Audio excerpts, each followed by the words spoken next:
as we're necked in the final ban here from DRX. Presumably a Seraphine ban coming out from T1, meaning that DRX then get the Hacker in again, which this time there's no Udyr available for Cuz, meaning that he will be forced onto possibly something like the Nidalee. That's what junglers often go into when there is a Hacker, so you can't really play the Lilia, right? That's not a matchup where you're ever going to feel good. Where's but the Volibear, though? I was. Oh, sorry. You read my mind, Atlas. I was going to go there, but you went there before I did. So yeah, Volibear. I think that is a pick that, even though it hasn't been shown yet, T1 knows that we can go. But you know my opinion on leaving open Seraphine. Yep. Looks like we've got a tied series. Let's go. No, look, I don't think it's 100% over just yet. I think that Sulka's Seraphine has been up or down. You know, I think that there is not necessarily all that much skill expression when it comes to Seraphine, but we have seen her either look completely impossible to deal with, but she's also lost, right? So let's see what T1 do have. As far you still hit your 100% crit mark a lot earlier, but Varus, especially the Fatality Varus, will have no such qualms, and starting to look like T1 is actually going for an aggressive poke composition, which is basically a flip from last game, because the DRX comp, they want a group. This is a tasty Sylas angle, though. There's some good ults on the opposing team. And it is also something of choice here, as it's just going to be the Lovers duo there on the bottom side. And now let's see where Canna's going to go, or whether T1 have something strange planned for us. The DRX comp doesn't have traditional frontline, it just has a Gnar, but the combo, the wombo combo of a Gnar, Seraphine, and Rakan is disgusting. That's not okay, Atlas. That is not fun to play against. And this is rough, actually. Yeah. I was actually going to praise DRX for still taking a lot of damage. The Empowered Pounce and the Ignite going to come in, but the answering kill is there for Bao, as that is some feathers from the grave, picking up a follow-up kill. And it goes to Bao, it doesn't go to Becca. Oh, beat drop is going to connect here, as Faker gonna have to watch out. Doesn't say eat just yet, as the bowling ball will connect eventually. Faker. Sulka's ultimate.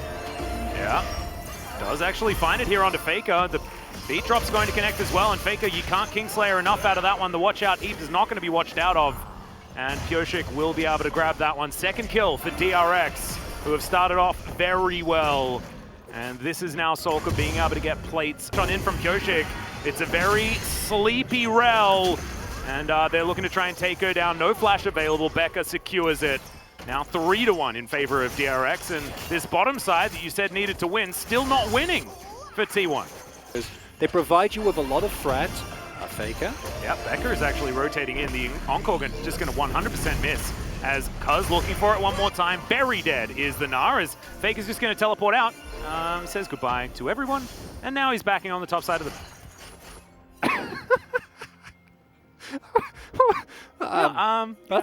That's a heist.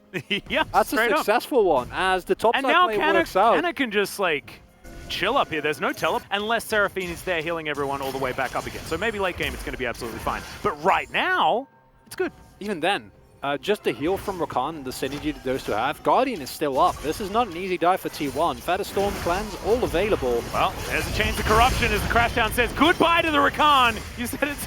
What? Did that look difficult? It just didn't look that difficult to me, I'm not going to lie. As now Faker finds a Featherstorm. He'll be able to answer Bao, but not before he kills him.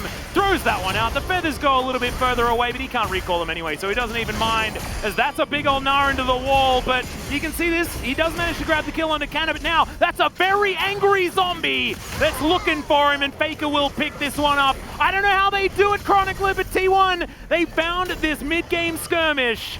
And let's see whether this can help them snowball. They still don't have a gold lead. That's how bad the game was going. Oh, and this is a necessary play for T1, because you'll fight one person, fight two more people, get an ultimate, and keep that going for as long as you can. Oh, Becca pops! What the heck was that? Oh no, but the Encore is going to connect onto Teddy. He's going to be taken down. Sulka answers very nicely, and now Kingen into position. Bowling ball blocked by a minion. Which is a little bit unfortunate there for Pyosik, but good answer, as they get support for 80 carry. A little bit more important there, as Teddy is massively key for T1's poke battery. There's an angle for T1, and it's get this Drake and stack for... Once again, going to be taking some damage here. He's taken a lot of abuse, to be perfectly honest, this series. As the train's going to come on forward. The engage from Becca comes out first now, as Canna is actually going to be able to disengage very effectively, but Keria gets denied his all in. That's a huge encore as Becca going to go down first, but Kingen says, Canna, you can do it, I can do it too. Canna gets into the back line, not quite able to get the work done. Double kill for Pyosik now, as this is the DRX team fighting comp. Faker now looking for his ability to get in. Does manage to land it. Kingslayer goes down as well, but he's extraordinarily low and will be taken out by Kingen. Cousin Canna now trying to do what they can. It's closer than it could have been, but Canna should be taken out. The damage threats are now gone for T1. And Solka is just a disgusting heal battery, able to keep everyone alive. You see the value coming out there in the long fights, even though T1 gets so close, right? Faker does hit that abscond, can actually go in. He wants to look for that crucial moments at the end very well, as Kingen goes in and stays alive no matter what. Keria. Yeah, still looking for more as the encore is going to come down just onto Keria. He has a stopwatch. We'll see whether he can keep himself alive. Doesn't, of course, have his flash available, and the Rel is just going to fall down. The train comes through again as Canna tries to split up this fight, but now Cuz is in trouble. Pyosik just toying with him in his jungle, and now DRX with 5 members look to move towards the Baron, and jungle is almost dead, right? Cuz cannot actually get back here unless he can primally surge about 100 times. Yeah, needs to try and heal up. Fortunately, there is the threat of a Mega Gnar. There is still a front line, but can Cuz get to the Baron here? Well, it's not quite 100, so I think I may have exaggerated there. As you can see, the Baron going down to about 2.5. We could just be flipping it here as DRX still on it, and that is the opportunity.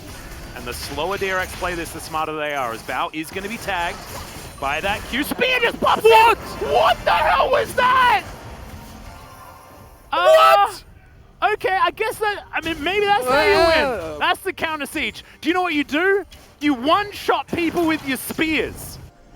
It's what? Bao as well. He has everything up. I think no one expected that.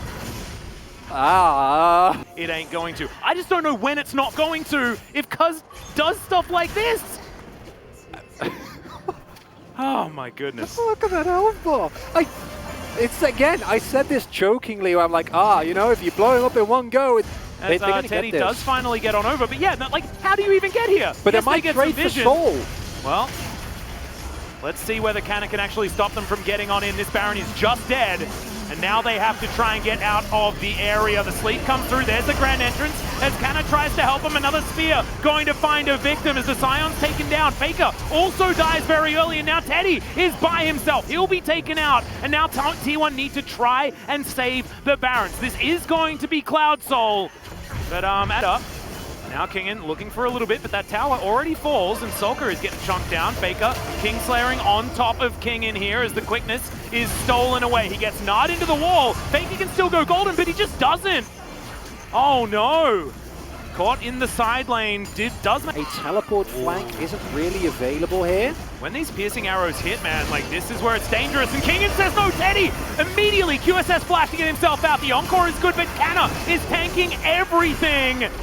Still, it is going to most likely be the end of his life. No! Having to be used, or the QSS, sorry, onto Teddy as Kingen only finds one with the ultimate, and now you've got Canna finding that backline. Teddy pretty much zoned away from this one though with Bao, just fighting this one front to back, and Kingen is deciding on his way of taking this victory. Solka gonna have to walk on back as Teddy finds a few autos, a few piercing arrows, but as you can see, DRX take control of the area. They take their pick, and they get all of the heals as well. Look at those health bars, Atlas. You might think it has a cloud or an Ocean Soul rather in this game. Absolutely not. It's just Seraphine coming into full force. Not ultimate available for Faker. This needs to be a hero play that I've ever seen. Otherwise, you're not going to make it here. I've seen this from Faker before. We've all seen this from Faker before, but this is in a 4v5 with this level of compositional gap. Misses, actually crashes a little bit too early there. But T1 do have control of this area. Can they steal away the Elder Drake? It just goes down to Bao. Picks up the double. Faker's already dead. Becca steals the last one. DRX will win game 2. And I thought this was a pretty comfy way to get a 3-0 for T1. But DRX have done it. They found the draft. They found the final team fight, and despite it not necessarily looking convincing, in the end it will be DRX tying up the series. And in game number 1, you get away with it, Atlas. And in game number 2, you get appropriately punished. Absolutely. Seraphine makes it through the draft, and DRX show why this team is in the playoffs in the first place. Yes, we did not see this DRX for the second round. Sure thing. But when it comes to playoffs, the only thing that matters is how you're playing right now.